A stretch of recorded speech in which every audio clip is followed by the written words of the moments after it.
ધમાકેદાર બેટિંગ જોવા મળી। ઉધનામાં જળબંબાકારની સ્થિતિ પણ જોવા મળી। સામાન્ય વરસાદમાં જ ઠેર ઠેર પાણી ભરાઈ ગયા છે। ઉધના નવસારી રોડ પર પાણી ભરાયા। અલગ અલગ 4 તસવીરો સુરતથી જ આવી રહી છે। ગુરુદ્વારા પાસે પાણી ભરાયા। રોડ રસ્તાએ જાણે નદીનું સ્વરૂપ ધારણ કરી લીધું હોય એવા દ્રશ્યો આવ્યા। પાણીનું વહેણ જબરજસ્ત જોવા મળ્યું। વાહન ચાલકોને ભારે હાલાકી પડી। ઉધના લિંબાયતને જોડતા ગરનાળામાં પાણી ભરાઈ ગયા। રેલવે અંડરપાસનું જે ગરનાળું છે ત્યાં પણ પાણી ભરાઈ ગયા। પાણી ભરાતા રેલવે ગરનાળું વાહન વ્યવહાર માટે બંધ કરાયું। सूरतना पांडेसरामां पण वरसादी पाणी भराई गया, ज्यां वाहन चालकोने हालाकी पड़ी। दक्षेश्वर रोड पर पाणी भराता वाहन चालकोने भारे हालाकी पड़ी। तो सूरत में भारे वरसादने लईने जळबंबाकार। भेस्तान विस्तारमां पाणी भराई गया। गटરના पाणी बेक मारी રહ્યા છે, જેના કારણે સ્થાનિક લોકોને ખૂબ જ હાલાકીમાં મુકાવવું પડ્યું। તસવીરોમાં તમે જોઈ શકો છો કે રસ્તાઓ તો જળમગ્ન થયા જ છે, પણ હવે ગટરના પાણી પણ બેક મારી રહ્યા છે, એટલે અહીંયા અવર જવર કરવી પણ સ્થાનિક લોકો માટે ખૂબ જ મુશ્કેલ બની ગઈ છે। ગંદા પાણી વરસાદી પાણીમાં ભળી રહ્યા છે, ગટરના પાણી બેક મારી રહ્યા છે। સ્થાનિક લોકો રહીશોની જે સ્થિતિ છે એ પણ કફોડી થઈ ગઈ છે। સુરતના ઉધના બેસ્તાનમાં ફરી એક વખત કેમિકલ માફિયા બેફામ જોવા મળ્યા છે। વરસાદી પાણી સાથે ડ્રેનેજ લાઇનમાંથી લાલ, ગુલાબી અને હવે ભૂરા રંગનું કેમિકલયુક્ત પાણી બહાર આવતા સ્થાનિકોમાં ભારે રોષ જોવા મળ્યો। સ્થાનિકો ઝેરી પાણીમાંથી પસાર થવા મજબૂર બન્યા। તો આ તરફ એસએમસી અને જીપીસીબી જેવી સંસ્થાઓ ઘોર નિંદ્રામાં દેખાઈ રહી છે। વારંવાર રજૂઆત કરવા છતાં કોઈ પગલાં લેવાતા નથી। ઉધનાના ધારાસભ્યની પણ અધિકારીઓ સાંભળતા નથી, જેના કારણે લોકોના જીવન પર સંકટ ઊભું થયું છે।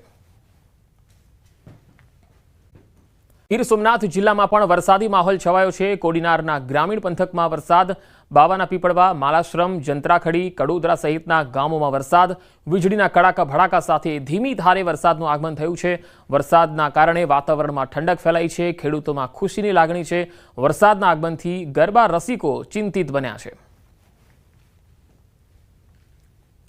ફરી એક વખત ગીર સોમનાથ જિલ્લાની અંદર વરસાદ છે તે મંડરાઈ રહ્યો છે, કારણ કે છેલ્લા 3 દિવસથી ગીરના અલગ અલગ વિસ્તારોની અંદર ધીમી ધારે વરસાદ છે તે વરસી રહ્યો છે। હું આપને મારી પાછળના દ્રશ્ય બતાવીશ, કારણ કે છેલ્લા 3 દિવસથી ગીર નજીક જંગલના જે આસપાસના ગ્રામ્યો છે ત્યાં આગળ વરસાદ વરસી રહ્યો હતો। તો આજે ફરી એક વખત કોડીનારના જે ગ્રામ્ય પંથકો છે, એટલે કે બાવાના પીપળવા, કડોદરા, માલશ્રમ, જંત્રાકડી સહિતના જે ગામડાઓ છે ત્યાં આગળ આ ધીમી ધારે વરસાદ છે તે છેલ્લા અડધી કલાકથી વરસી રહ્યો છે। ખેડૂતો પણ છેલ્લા લાંબા સમયથી વરસાદની આતુરતાથી રાહ જોઈ રહ્યા હતા, કારણ કે ખેડૂતો ગીર સોમનાથ જિલ્લાની અંદર વરસાદ છે તેમની અછત વર્તાઈ રહી છે। ખેડૂતો પોતાનો પાક છે તેમને મુરઝાવાને લઈ અને પિયત આપવાની તૈયારીમાં હતા। ત્યારે ફરી એક વખત આજે જ્યારે કોડીનારના ગ્રામ્ય પંથકની અંદર વરસાદનું આગમન થતાં ખેડૂતો છે તે ખુશખુશાલ જોવા મળી રહ્યા છે। તો બીજી તરફ વાતાવરણની અંદર પણ ઠંડક પ્રસરી છે, પરંતુ આવતીકાલથી જ્યારે ગરબા શરૂ થવાના છે, નવરાત્રી શરૂ થવા જઈ રહી છે, ત્યારે ગરબા રસિકો છે તેમાં ક્યાંક ને ક્યાંક ચિંતા છે કે વ્યાપી છે। ધોધમાર વરસાદના અહેવાલ। અહીંયા ગાજવીજ સાથે વરસાદ તૂટી પડ્યો છે। ભારે વરસાદને કારણે અનેક માર્ગો પર વરસાદી પાણી ભરાઈ ગયા। રાહદારીઓ સહિત વાહન ચાલકોને હાલાકી પડી રહી છે। નવસારી શહેર સહિત જિલ્લાના અનેક વિસ્તારોમાં વરસાદ પડી રહ્યો છે। ગાજવીજ સાથે થવાની શક્યતા છે। ગુજરાતમાં એક બાજુથી વરસાદ વિદાય લઈ રહ્યો છે અને બીજી બાજુ વરસાદની આગાહી છે, ત્યારે નવરાત્રીમાં પણ વાતાવરણ કેવું રહેશે, સાથે જ પાછોતરો વરસાદ કેવો પડશે તે જાણીશું। આપણી સાથે છે હવામાન નિષ્ણાંત અંબાલાલ પટેલ। કાકા, અત્યારે નવરાત્રી શરૂ થઈ રહી છે, તો હવે નવરાત્રીમાં વરસાદ કેવો રહેશે? નવરાત્રીમાં વરસાદ અંગે જોવા જઈએ તો નવરાત્રીમાં વરસાદ ખેલૈયાઓ માટે વિલન બનવાની શક્યતા રહેશે। ગાજવીજ સાથે વરસાદ થવાની શક્યતા રહેશે। નવરાત્રિની શરૂઆતમાં ક્યાંક વાદળવાયુ કે છાંટા થવાની શક્યતા રહે, પરંતુ 24મી સપ્ટેમ્બરે એક મજબૂત સિસ્ટમ બંગાળ ઉપસાગરમાં બનતા તેની સીધી અસર પૂર્વ મધ્યપ્રદેશ અને ગુજરાત ઉપર થતાં તારીખ 27 સપ્ટેમ્બર 28 સપ્ટેમ્બરથી 3 ઓક્ટોબર વચ્ચે ગુજરાતના ભાગોમાં ભારેથી ભારે વરસાદ થવાની શક્યતા રહેશે અને હાજા ગગડાવી નાખે તેવી ગર્જના પણ થવાની શક્યતા રહેશે। એટલે જનધને લગભગ વીજ પ્રપાતથી કાળજી રાખવી ઇષ્ટ રહે। વરસાદ અંગે જોઈએ તો ખાસ વરસાદ લગભગ દક્ષિણ ગુજરાતના ભાગોમાં ભારેથી ભારે વરસાદ થવાની શક્યતા રહેશે। સુરત, ભરૂચ વગેરે ભાગોમાં ભારેથી ભારે વરસાદ થવાની શક્યતા રહેશે। દક્ષિણ સૌરાષ્ટ્રના ભાગોમાં ભારેથી ભારે વરસાદ થવાની શક્યતા રહેશે। જૂનાગઢ, ભાવનગર, અમરેલી વગેરે ભાગોમાં ભારે વરસાદ થવાની શક્યતા રહેશે। આ ઉપરાંત સૌરાષ્ટ્રના મધ્ય ભાગોમાં પણ ભારે વરસાદ થવાની શક્યતા રહે છે. ઉત્તર સૌરાષ્ટ્રના કેટલાક ભાગોમાં પણ ભારે વરસાદ થવાની શક્યતા રહે છે. રાજકોટ, મોરબી, સુરેન્દ્રનગર, હળવદ, ધ્રાંગધ્રા વગેરે ભાગોમાં વરસાદ થવાની શક્યતા રહે છે. અને પશ્ચિમ સૌરાષ્ટ્રમાં કોઈ ભાગમાં વરસાદ થવાની શક્યતા રહે છે. કચ્છના ભાગોમાં પણ કેટલાક ભાગમાં ભારે વરસાદ થવાની શક્યતા રહે છે. મધ્ય ગુજરાતના કેટલાક ભાગોમાં પણ ભારે વરસાદ થવાની શક્યતા રહે છે.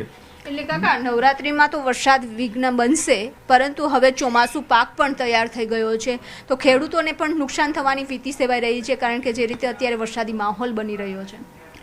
ખેડૂત ભાઈઓ માટે ક્યારેક આ વરસાદ આશીર્વાદરૂપ નીવડશે અને ક્યારેક ધાન્ય પાકો અત્યારે નિગલ અવસ્થામાં છે, ત્યારે જો પવનની ગતિથી પાકો પડી જાય તો એના ડૂંડા જરા નિગલ અવસ્થામાં કોઈ ડૂંડા ઉપર અસર થાય અને ડુંગળામાં દાણા પાકી ગયા હોય કોઈમાં તો ઉગી જવાની શક્યતા રહે. મકાઈ છે, બાજરી છે, એ બાબતમાં કઠોળ ઉપર પણ ભારે અસર થવાની શક્યતા આ વરસાદથી રહે.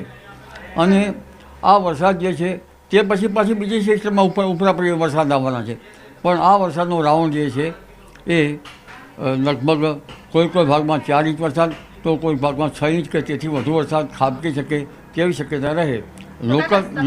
લોકલ ભાગોમાં પૂર જેવી સ્થિતિ પણ બની રહે. જી કાકા, તો સપ્ટેમ્બરના એન્ડમાં અને ઓક્ટોબરના શરૂઆતમાં વરસાદ રહેશે, એ પછી પણ જો ચોમાસું વિદાય લઈ લેશે તો ત્યારબાદ પણ વરસાદ થશે, એટલે માવઠા થશે. ચોમાસું તો કેટલાક ભાગમાંથી વિદાય લઈ લીધી છે. એન્ટી સાયક્લોન બન્યા છે. રાજસ્થાનના ભાગો હવે ધીરે ધીરે ઉત્તર ગુજરાતના ભાગોમાં ચોમાસું વિદાય લે છે. 30મી સપ્ટેમ્બરથી લગભગ ઓક્ટોબરની શરૂઆત સુધીમાં ગુજરાતના સઘળા ભાગોમાંથી ચોમાસું વિદાય લેવાની શક્યતા રહે છે. પરંતુ આમ છતાં બંગાળ ઉપસાગરમાં જે એક પછી એક સિસ્ટમો બની રહી છે તેના કારણે વરસાદ થવાની શક્યતા રહે છે. રાત્રિ નજીક છે અને વરસાદ અંગે મોટી આગાહી છે. આગામી 48 કલાક ભારે વરસાદની આગાહી છે. આગામી 7 દિવસ વરસાદની આગાહી છે. હવામાન વિભાગે કહ્યું છે આગામી 48 કલાક થંડરસ્ટ્રોમની આગાહી છે. 30 થી 40 કિલોમીટરની ઝડપે પવન ફૂંકાશે. આજે સુરત, નવસારી, વલસાડ, તાપી, ભરૂચ અને નર્મદામાં ભારે વરસાદની સંભાવના છે. અન્ય જિલ્લામાં સામાન્યથી મધ્યમ વરસાદની આગાહી છે. અમદાવાદ શહેરમાં સામાન્યથી મધ્યમ વરસાદની આગાહી કરવામાં આવી. जो वर्तमान परिस्थितियां हैं उसके अकॉर्डिंग अगले 7 दिन तक गुजरात रीजन और सौराष्ट्र कच्छ में बारिश रहेगी. लगभग fairly widespread Gujarat region में एक्सपेक्टेड कर रहे हैं, साउथ गुजरात रीजन में, और सौराष्ट्र में स्कैटर्ड से लेके आइसोलेटेड तक बारिश है.